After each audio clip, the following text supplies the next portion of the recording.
से जारी जंग में डीआरडीओ यानी defence research and development organisation लगातार अपना योगदान दे रहा है। डीआरडीओ ने देश के कई शहरों में कोविड अस्पताल तैयार किए हैं, लेकिन अभी डीआरडीओ जिस वजह से चर्चा में है वो है कोरोना की दवा 2DG। डीआरडीओ का दावा है कि 2DG से कोरोना के मरीजों का इलाज हो सकता है। कैसे काम करती है ये दवा, कब से मरीजों को मिलेगी और कहां मिलेगी, इन सब सवालों का जवाब देने के लिए हमारे साथ डीआरडीओ के साइंटिस्ट अनंत नारायण भट्ट जुड़ रहे हैं। अनंत जी, बहुत बहुत स्वागत है आपका न्यूज 18 इंडिया में। दरअसल अनंत नारायण भट्ट उस रिसर्च टीम का हिस्सा है जिसने कोरोना के इलाज के लिए 2DG दवा तैयार की है। सर, मेरा पहला सवाल आपसे ये है कि हम ये दवा कब से ले सकते हैं? देखिए, बहुत जल्द ही ये दवा जो है वो बाजार में उपलब्ध हो जाएगी और उसके बाद ये लोगों तक पहुंच जाएगी ये दवा। ये हमारा डॉक्टर रेड्डीज लैब और डीआरडीओ मिलके इस दिशा में काम कर रहे हैं और मुझे लगता है कि एक हफ्ते में ये दवा जो है वो बाजार में आ जाएगी। जहाँ तक अगर आप पेशेंट के स्टेज की बात कर रहे हैं कि किस स्टेज में पेशेंट ले सकते हैं, तो अभी ये हॉस्पिटलाइज सेटिंग के लिए ये परमिशन हमें मिली है। तो जब मरीज जब भी भर्ती होगा हॉस्पिटल में, अगर उसकी ऑक्सीजन सेचुरेशन लेवल, जैसा कि आप जानते हैं, आजकल जो मरीज भर्ती हो रहे हैं अस्पतालों में, उनकी ऑक्सीजन सेचुरेशन लेवल 94 से बिलो या 90 से बिलो होती है, तो ऐसे सारे मरीज जो हैं वो इस दवा को ले सकते हैं। और जैसे दवा के क्लिनिकल ट्रायल में परिणाम हैं, मुझे लगता है कि उन सभी को दवा लेने के बाद जल्द आराम मिलेगा। बिल्कुल आनंद जी, क्योंकि सवाल ये है कि दवा लेने के कितने दिन बाद मरीज ठीक हो जाएगा? जो हमारे क्लिनिकल ट्रायल में परिणाम मिले हैं उसमें लगभग 42% जो मरीज हैं ये दवा लेने के तीसरे दिन तक उनको आराम मिल जाता है और उनकी सप्लीमेंटल ऑक्सीजन की जो रिक्वायरमेंट है वो ख़त्म हो जाती है। और 1 या 2 दिन उससे या 3-4 दिन डिपेंड करता है, अलग अलग मरीजों की स्थिति अलग अलग होती है, तो उनकी रिकवरी जो होती है वो उसके बाद सब्सिक्वेंट कुछ दिनों में हो जाती है और ये जितने भी सिम्टम हैं उनके वो स्लोली डिसअपियर होने लगते हैं और मरीजों को लगभग 5 से 7 दिन में लगभग पूर्ण रूप से आराम मिल जाता है अधिकांश। आनंद जी, क्या ये दवा हर उम्र के मरीज पर असर करती है? जी, जो ये ट्रायल हुए हैं ये 18 वर्ष से ऊपर के मरीजों पे हुए हैं। तो जो दवा है वो हम ये कह सकते हैं कि जो न्यूनतम उम्र थी वो 18 वर्ष थी और जो ट्रायल में जो पेशेंट रिक्रूट हुए उनकी जो सबसे अधिकतम उम्र थी वो 84 वर्ष थी। तो हम ये कह सकते हैं कि ये इस स्पैन में 18 वर्ष से 84 वर्ष में लगभग सारे मरीजों पे दवा अच्छी कारगर सिद्ध हुई है। आनंद जी, कोरोना मरीज को दवा की कितनी डोज देनी होगी?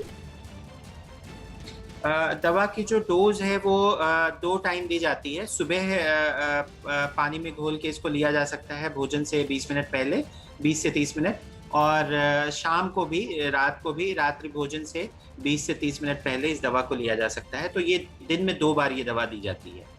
ठीक है। क्या गर्भवती महिलाएं भी ये दवा ले सकती हैं? नहीं, जो शुरुआत में रिकमेंडेशंस हैं उसमें गर्भवती महिलाओं के लिए ये दवा वर्जित है। तो गर्भवती महिलाएं और लैक्टेटिंग विमेंस जो होती हैं उनके लिए ये दवा जो है वो वर्जित है अभी। तो आनंद जी, ये बताइए कि ये दवा किसको नहीं लेनी चाहिए? जैसा कि अभी आपने पूछा, गर्भवती महिलाएं एक है जिनको अभी ये दवा वर्जित है और चूंकि क्लिनिकल ट्रायल 18 वर्ष और उससे ऊपर के लोगों पे हुए थे, तो जो दवा अभी फिलहाल दी जाएगी वो 18 वर्ष और उससे ऊपर के लोगों को ही दी जाएगी। लेकिन जहाँ तक उम्र की बात है, उम्र में कोई ऐसे कारण नहीं है कि 18 वर्ष से नीचे के लोगों को ये दवा कोई परेशानी पैदा करेगी। और इसके लिए अगर क्लिनिकल परीक्षण करने होंगे तो हम आवश्यक क्लिनिकल परीक्षण करेंगे और उसके बाद फिर इस दवा को हम शायद बच्चों के लिए भी, अगर परिणाम अच्छे मिलते हैं या अगर कोई दिक्कत नहीं होती है बच्चों में भी इस दवा से, तो हम ये शायद बच्चों के लिए भी ला सकते हैं ये दवा। जी आनंद जी, सबके मन में सवाल ये भी है कि क्या इस दवा का कोई साइड इफेक्ट तो नहीं है?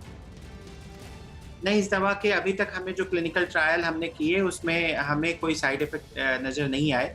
और एक DCGI की एक पैरामीटर होते हैं जिसमें एडवर्स इवेंट्स और इस तरह की चीज़ें रिपोर्ट की जाती हैं और ये हमने ये सारी चीज़ें DCGI को रिपोर्ट की हैं, जिसके बाद ही DCGI ने हमें इस चीज़ की परमिशन दी है कि हम ये दवा को को मंजूरी दी है, अनुमति दी है। तो दवा में कोई साइड इफेक्ट नहीं है। सर, क्या बचाव के तौर पर ये दवा पहले भी ले सकते हैं? नहीं, शायद ये प्रोफाइलेक्टिक के तौर पे बहुत बचाव जैसी स्थिति नहीं है। जो मुझे लगता है कि अगर कोई संक्रमित हो जाता है तो संक्रमण के लिए ये दवा जरूर कारगर होगी। हम कुछ ऐसे सॉल्यूशंस पे भी काम कर रहे हैं जहाँ पे शायद हम भविष्य में ऐसे मतलब शायद हम इसके परिणाम अभी नहीं प्राप्त हुए हैं, लेकिन हो सकता है कि भविष्य में ऐसे कुछ सॉल्यूशंस आएं।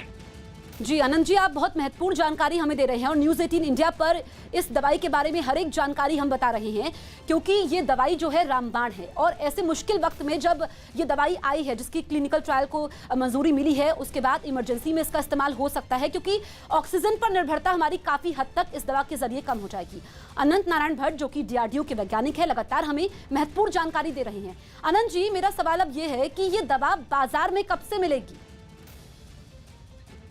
इस दिशा में हमारा लगातार कार्य चल रहा है डॉक्टर रेड्डीज लैब के साथ, और मुझे लगता है कि इस सप्ताह के अंत या अगले सप्ताह तक ये एक छोटी खेप जो है वो बाजार में आ जाएगी।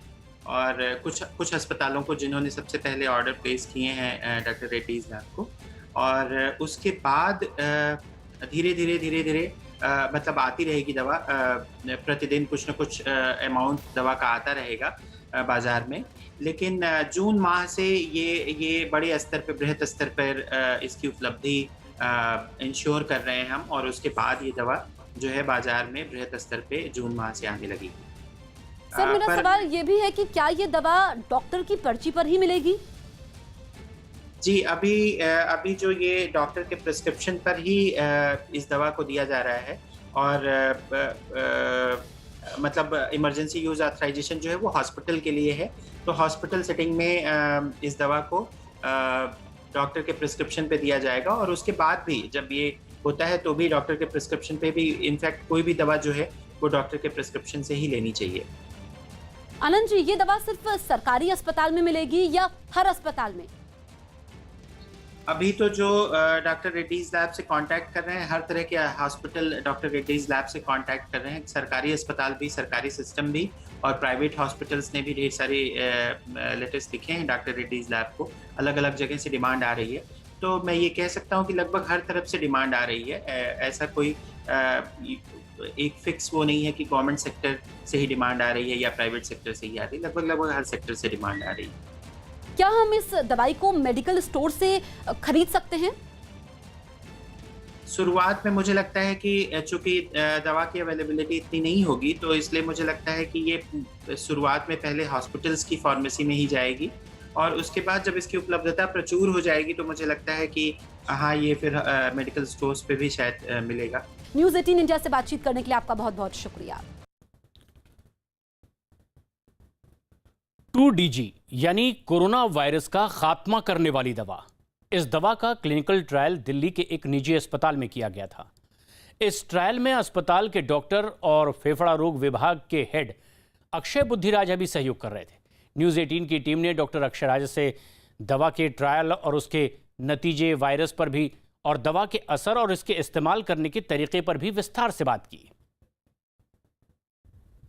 कोरोना के रामबाण के तौर पर एक नई दवा का नाम सामने आ रहा है, जिसको कहा जा रहा है कि 2DG यानी कि 2-डीऑक्सी डी ग्लूकोज मॉलिक्यूल का ये दवा है, जो कि अब बाजार में आने को तैयार है। खबरें ये भी हैं कि सोमवार से उस दवा को लॉन्च कर दिया जाएगा। लेकिन सबसे बड़ा सवाल ये है कि आखिर इस दवा को जो क्लिनिकल रिसर्च ट्रायल हुआ है वो किस तरीके से हुआ। सब जानते हैं, क्लिनिकल रिसर्च ट्रायल के बारे में जानते हैं, लेकिन आखिर क्या होता है, किस तरह से इसको जो है ट्रायल किया गया। खुद हम एक हॉस्पिटल में हैं जहां पे ट्रायल किया गया। डॉक्टर खुद हमारे साथ मौजूद हैं, डॉक्टर अक्षय बुद्धिराजा। उनसे बात करते हैं। सर, सबसे पहला ये सवाल कि ये जो दवा है, ये जो मॉलिक्यूल है, किस तरीके से काम किया इसने, क्योंकि आपने बहुत से पेशेंट को दिया है यहाँ पे, सेकेंड फेज, थर्ड फेज दोनों ट्रायल भी हुए यहाँ पे। किस तरीके से इसने काम किया?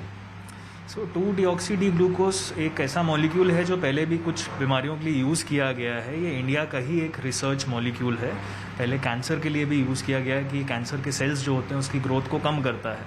इसको फिर फाइनली अभी कोविड के पेशेंट्स में ट्राई किया गया।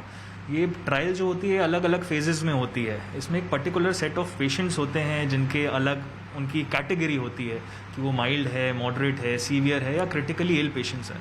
तो ये पर्टिकुलर ट्रायल जो है ये मॉडरेट कोविड से लेके सीवियर कोविड वाले पेशेंट्स में करी, यानी कि वो मरीज जो जिनको ऑक्सीजन की रिक्वायरमेंट है से लेके वो मरीज जो वेंटिलेटर के पहले तक के मरीज होते हैं, है ना, जो एक बार वेंटिलेटर पे चले गए हैं, डिजीज एडवांस हो गई है, उसमें इस दवाई का कोई फायदा नहीं है। और जो माइल्ड केसेस हैं जिनको मामूली से सर्दी जुकाम है, जो घर पे हैं, उनको ये दवाई लेने की ज़रूरत नहीं है। तो ये जो ट्रायल होती है ये अलग अलग फेजेस में इसलिए होती है क्योंकि पहले फेज में तो एक जो section particular group of patients हैं वो बहुत छोटा होता है, उसमें एज लिमिट भी होती है, जो बाकी बीमारियां हैं वो भी नहीं होनी चाहिए। पहले हेल्दी पॉपुलेशन जिनको मॉडरेट कोविड या सीवियर कोविड हो गया है उनमें ये दवाई देके देखा जाता है कि कैसा फ़ायदा हो रहा है, कितने साइड इफ़ेक्ट्स हो रहे हैं, कितनी जल्दी मरीज़ ठीक हो रहा है और क्या क्या चेंजेस आ रहे हैं। फिर अगर उसमें सक्सेसफुल होती है तो उस कैटेगरी को ब्रॉडन किया जाता है और देखा जाता है कि अगर मरीज़ को डायबिटीज़ है तो उसमें कैसा रिस्पॉन्स है। ऐसे करके बहुत सारी चीज़ें होती हैं जो ट्रायल में देखी जाती हैं। उस हिसाब से सबसे इंपॉर्टेंट चीज़ एक ड्रग ट्रायल में होती है सेफ्टी। सबसे पहले दवाई सेफ़ होनी चाहिए, फिर सेकेंड आता है कि उसके इफ़ेक्ट्स कितने अच्छे हैं। तो ये दोनों चीज़ों में सेफ्टी में एज वेल एज एफिकेसी में बहुत अच्छी दवाई है। और ये जो दवाई है ये इंजेक्टेबल फॉर्म में नहीं दी जाती है, ना ओरल फॉर्म में, ना टैबलेट फॉर्म में। इसको पाउडर्ड फॉर्म में लिया जाता है, जैसे आप ग्लूकोज पीते हैं वैसे ही सिंपली ली जाती है। सुबह शाम 2 बार लेनी होती है और वज़न के अनुसार दी जाती है। जो ये पर्टिकुलर दवाई है ये बच्चों के लिए नहीं है और एक जो बहुत ज़्यादा बूढ़े लोग हैं उनके लिए नहीं है, 18 साल से ऊपर वाले लोगों को देनी है। और कुछ स्पेसिफिक क्राइटेरिया है जो उस पर अगर ये फिट बैठते हैं तो उन्हें ही दी जाती है। तो बेसिकली ये सुपरविजन में देनी है, इसे आप ऐसी नॉर्मली घर पे नहीं ले सकते हैं। और उसका क्राइटेरिया जो है वो बहुत फिक्स रहेगा, जो ऑफकोर्स जब दवाई आएगी मार्केट में तो उसमें वो मेंशन रहेगा कि किन पेशेंट्स को ये दी जा सकती है।